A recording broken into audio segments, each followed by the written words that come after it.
one can escape like, "Arey, you were sleeping?" "No, I was meditating."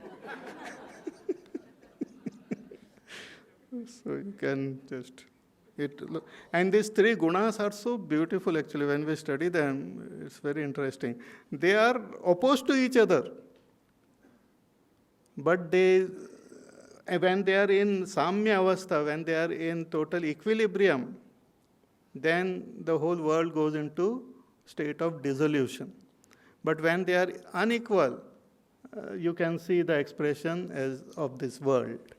Sattva guna is against rajoguna and tamoguna. When the sattva rises, the tamoguna and rajoguna goes down. All three together, if you say 100%, so when sattva guna rises, it becomes 90%, the other two becomes 10%. So rajoguna also goes down and tamogun also goes down. When tamogun rises, sattva gun goes down, rajogun goes down. So they are together. We can see it, like when we become more and more sleepy, our activity slows down and understanding also slows down. When we become rajasic, our laziness and sleep and all goes away, but our understanding also goes away. A person who is very active also cannot understand things, remains dull. Too much activity makes a person little dull only. At the same time, if the sattva guna arises, the rajogun also goes down and tamogun goes down. So they are like opposed to each other, but they stay together also. And they keep on expressing. So Bhagavan says, all this expression of sattva gun, rajogun and tamogun, you understand, hey Arjuna, arising from me. So if you go to the source of these three gunas, if you go to the very origin of these three gunas, we will discover God. So in our own mind also, instead of paying attention to the type of thoughts which are coming, try to find out from where they are coming. What is the source? And that source, that very origin is the Lord Himself. We get so much attracted by the thoughts that we forget the source. We forget the source. So here Bhagavan is saying that understand that I am the source of all sattvic, rajasic, tamasic expressions. So echaiva sattvika bhavaha rajasas tamasaschaye matta evetitan. Matta eva. I alone am the source, not anywhere else. Natvaham teshu te mai. But finally Bhagavan gives a very important statement. He says that natu aham teshu te mai. I don't exist in them, they exist in me. I am not in them, they are in me. This is a very important statement and very important for our sadhana also. Bhagavan, after giving all his vibhutis and talking about his prakriti and all, the whole world which we see is the expression of God with all beings and everything. Bhagavan finally says, I am, natu aham teshu, I am not in them, they are in me. Means I don't depend on the world depends on me. I don't depend on the thoughts depend on me. My existence is not dependent on the existence of the world, but the existence of the world depends on me. This is a very important point which we should understand. And as that pure self also we should understand that the world depends on me, means the existence of the world is because of me, but my existence is not because of the world. My means that my real nature, that self. Like our dream. The dream exists because of you, but you don't exist because of the dream. When you wake up, dream is no longer there, but you are still there. Like the famous examples given in Vedanta of the rope and snake. When we see a snake on the rope, A rope is lying in the dark place, semi-dark, and we feel that there is a snake. So that snake exists on the rope. The existence of the snake depends on the rope, but the existence of the rope is independent. It doesn't depend on the snake. Even if the snake is not there, the rope exists. And rope doesn't exist in snake means the qualities of the snake is different from the qualities of the rope. The rope is neither poisonous nor non-poisonous, but the snake appears to be poisonous or non-poisonous. So this is very important. So even when we sit for meditation, when the thoughts come, you keep this in mind that these thoughts exist in you. You are not existing in the thought. In the beginning, we say God exists in this world. That is the beginning. But a higher understanding, the world exists in God. To say God exists in world is to limit God. To say God exists in world is to say world is big and God is little small. And that is the initial understanding in a person's mind. Generally we have Bhagwan hai sab jagah hai, duniya mein Bhagwan sab jagah hai. Sab mein hai Bhagwan, sab mein hai. So we give importance to the dunya and then God is there. Bhagwan says, no, I am there and the world exists in me. In the 11th chapter, Bhagwan says that in a little portion of me exists this entire world. Just as our dream, again I am giving example.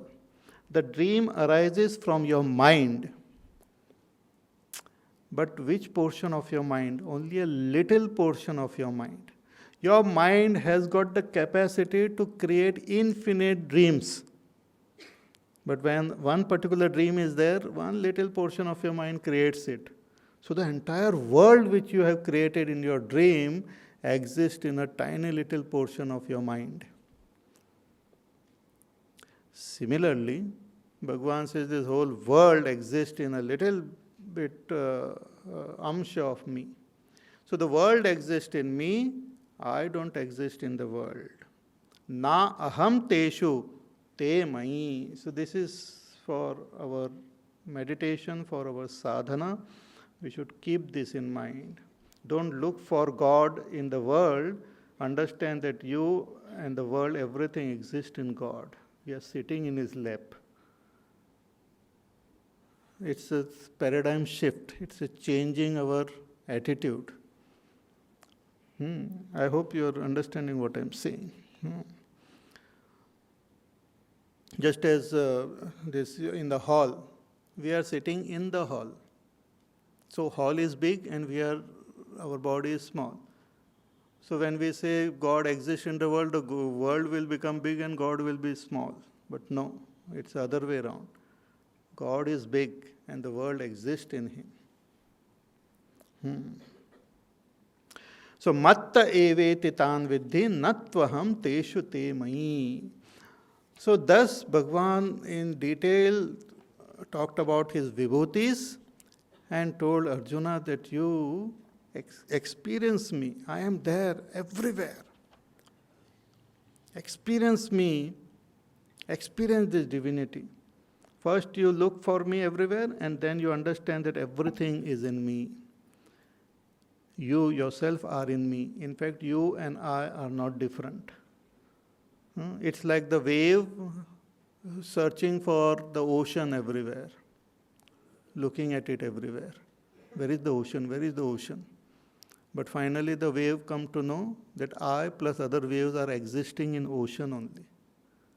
We don't have to look for ocean in other waves, but all of us exist in that ocean. So it is so beautiful. Bhagwan says, I am there for you to experience.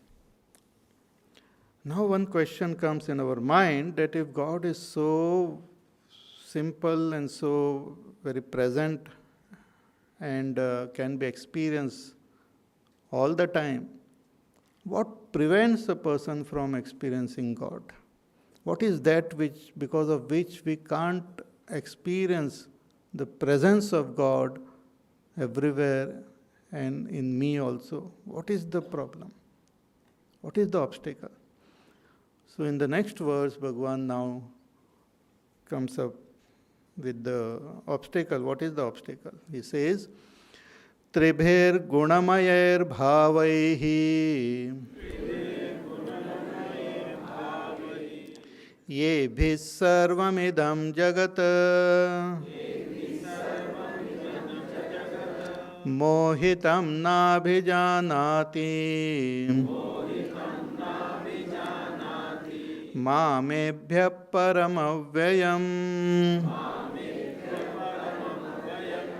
Tribhir gunamayer bhavaihi yebhis sarvamidam jagat mohitam nabhijanati mamebhya paramavyayam. Bhagavan says these three gunas which are there, my own three gunas, the gunas of this prakritis, tribihi gunamayehi, sattva gun, rajogun, tamogun. The vikar of these three gunas, the modification of these three gunas in the form of raga, dvesha, delusion, anger, jealousies and all, the vikar of these three gunas. See, you have to understand this three terms. Again three, Prakriti, Vikruti and Sanskriti. They are related terms. Prakriti means that which is nature, that which is natural. It's called Prakriti. Prakrit also we say, natural. Vikruti means a modification of that, usually a negative modification. Vikar. For example, an apple, when it is it grows and it is fully developed, beautiful expression of nature. It's natural. But if you just leave it just like that, it slowly decomposes and just changes like. Vikar aa jata hai usme, natural. It gets spoiled. It gets spoiled. Like pure water. You keep it, slowly it gets polluted, a lot of things come and it becomes a little, dirty. So natural and spoiled. Spoiled is called Vikrut. And when we modify it positively, make it better, that is called Sanskrit. Samskar hum dalte hain. For example, naturally something is there, some material is there, like a stone is there, it is natural. We then carve it and all and make a beautiful image out of that stone. That's a special samskar we have given. We have modified it positively. So similarly, in our mind also, this sattvagun, rajogun, tamogun, and those thoughts keep on coming. But those thoughts, in their most natural form, without interference of our ego and all, is pure. But then those thoughts become impure naturally. It becomes vikar, usme aa jata hai. And therefore, we have to put some samskar in them. We have to modify them properly. Our actions, our emotions, they are natural, then they get spoiled, and we have to put proper samskar on it. So here Bhagavan says this, the three gunas, and because of the vikars of the three gunas, which are also natural, human beings, they develop these negative tendencies like attachment and dislike and anger and delusion. These are all vikar of this prakriti. So because of this vikar, Bhagavan says, though I am existing everywhere, a person doesn't experience me. जैसे आँख है, आँख में कुछ विकार आ जाता है तो we can't see things properly. For example that क्या बोलते हैं उसे, cataract. Cataract when comes and the thing gets spoiled, the lens and all, I can't see properly. So that is vikar. Then again when I correct it and all, I can see. Similarly, these three gunas undergo constant change. That is the very nature of these gunas. The prakriti always keep on changing and all. That is the nature of this prakriti. Because of this vikar of this prakriti, tribhir gunamayehi bhavaihi sarvamidam jagata, this entire world means all the beings of this world by nature, because of this vikar in nature, mohitam, they have become deluded, and because of this delusion, na abhijanati, they do not recognize me. They don't recognize me. Though I am of the nature of God, I am divine, I cannot recognize my divinity because of this disturbance of my own thoughts, my own emotions. It's like a person, very intelligent person, you give him some, this experiment, you don't have to do that experiment, but you give him some alcohol and all, that intelligent person start behaving non-intelligently. You don't have to do experiments, just you go around, you might see experiments happening here and there. Very intelligent person, knows what is good and bad, knows what is right and wrong, knows his duties. He takes, then he forgets his, then he takes some more, then he forgets some more. Then he doesn't know what is good and bad, what is right and wrong. Then starts shouting, jumping and all, and controlling the traffic and all if he is outside.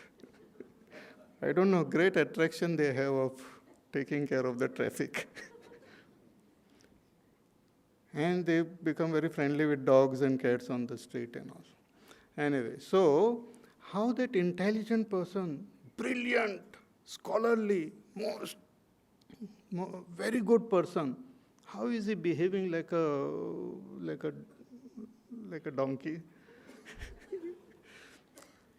I'm sorry, donkeys might feel hurt. Like someone who is not very intelligent. What happens? Vikar has taken place. So our intellect, which is pure, has got the inbuilt programming of becoming vikari also. It can get spoiled. It can get spoiled. And all the badness and all the negativities which you see in this world, in human beings and all, is nothing but the pollutants because of the vikar of the mind and intellect.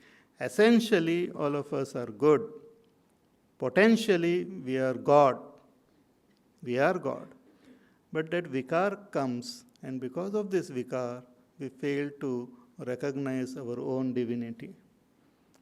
That is, this in the next verse, Bhagavan calls it is Maya also, this great delusory power of the Lord. So, mohitam, having got deluded because of this, na abhijanati mam, Bhagavan says he doesn't recognize me. He doesn't recognize me in this world. He doesn't recognize me in his own self, as his own self. Though I am there, very much available, clear, but he cannot recognize me because of this. Like the sun, the brilliance of the sun you can see reflected in the waters. But if when the water becomes dirty, the brilliance slowly diminishes and finally we can't see it. Not because the sun has become less brilliant, but because of the vikar in the water. Similarly, not that God becomes less, God is there. Hari Vyapak Sarvatra Samana, everywhere He is same. But because of this vikar in the mind, in the intellect, in our actions, in our feelings, in our personality, because of this vikar of these three gunas, Bhagavan says, people or beings don't know me. Na abhijanati mam. that I am ebhyaha param, that I am beyond all these three gunas and beyond this prakriti. They belong to me. They exist in me. I don't exist in them. I don't exist in them. I am beyond this prakriti. I am beyond para as well as apara prakriti. So, not recognizing me as param and avyayam. Avyayam means indestructible. Why? Because of this moha, because of this delusion. So, how to transcend this delusion, how to go beyond this delusion of these three gunas? That now Bhagavan will tell in the next verse, a very beautiful and a very famous verse. We will chant it, but see it tomorrow. Daivi hesha gunamayi mama maya duratyaya mameva ye prapadyante mayam ye tam taranti te Daivi hesha gunamayi mama maya duratyaya mameva ye prapadyante mayam ye tam taranti te. Now just close your eyes and sit quietly.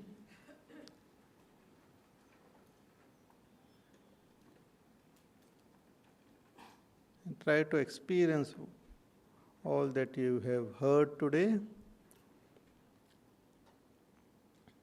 Feel the presence of God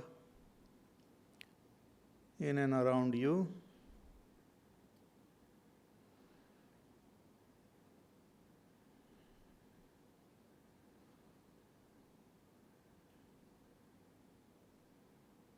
God exists as life in you.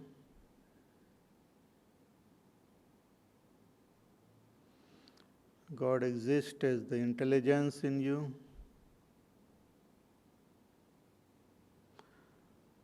God exists as the teja in you.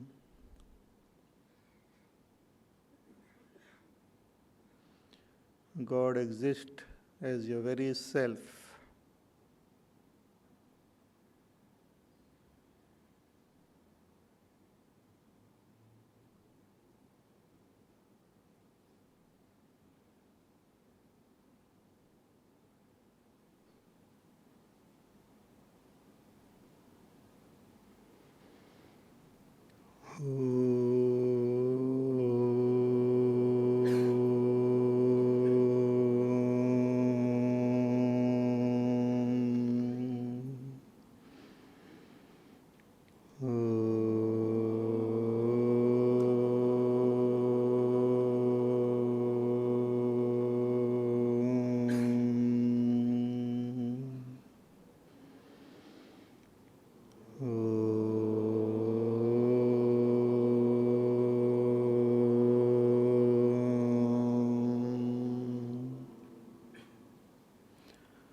Purnamada Purnamidam Purnat Purnamudachyate Purnasya Purnamadaya Purnameva Vashishyate. Om Shanti Shanti Shanti. Harihi Om Shri Gurubhyo Namaha. Harihi Om.